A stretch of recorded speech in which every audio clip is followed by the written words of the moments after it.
বুঝি না। আমি খুব সহজ সরল সমাধান বুঝি। এত জটিলতা আমার পোষায় না।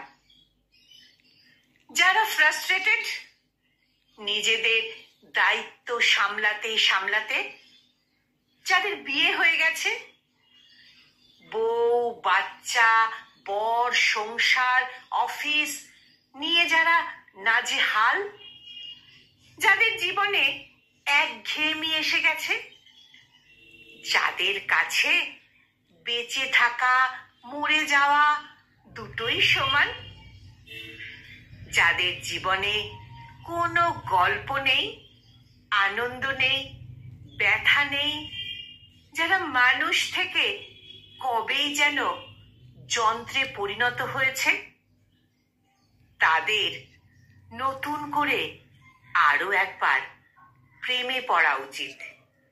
একটা দুর্দান্ত প্রেম, ঠিক 20-22 বছরের যুবক যুবতীর মতো।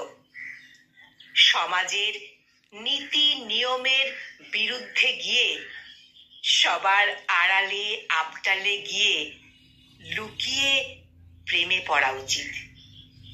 যেভাবে বিপ্লব আসে, দিন পাল্টায়, সেভাবেই ভেতরে ভেতরে পাল্টে যাওয়া উচিত। আমি একবারও বলছি না নিজের দায়িত্ব এড়িয়ে কাছের মানুষকে ঠকিয়ে অন্য কারোর সাথে কমিটেড হওয়া উচিত বা চিরাচরিত সম্পর্কে জড়িয়ে পড়া উচিত।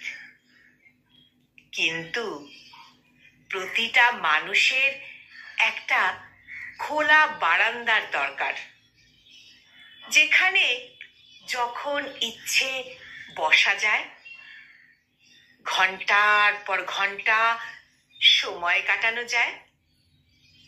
সম্পর্ক ওই খোলা বারান্দার মতো, স্বকীয় হোক বা পরকীয়া। সম্পর্ককে সারাক্ষণ খুঁড়ে দেখতে নেই, সম্পর্কের ভিতর জোয়ার ভাটা নিয়ে সব সময় অঙ্ক কষতে নেই। আর তা করতে গেলে পারস্পরিক নৈকট্য তেতো হয়ে ওঠে। বরং যখন যেটুকু সময় কাছাকাছি থাকা যায়, যোগাযোগ গড়ে ওঠে, সেটাকেই উপভোগ করতে হয়। তা না হলে সম্পর্কের লাবণ্য ধ্বংস হয়ে যায়। সংকলিত এই মোটিভেশনাল পাঠটির কণ্ঠ প্রয়াসে আমি নিবেদিতা।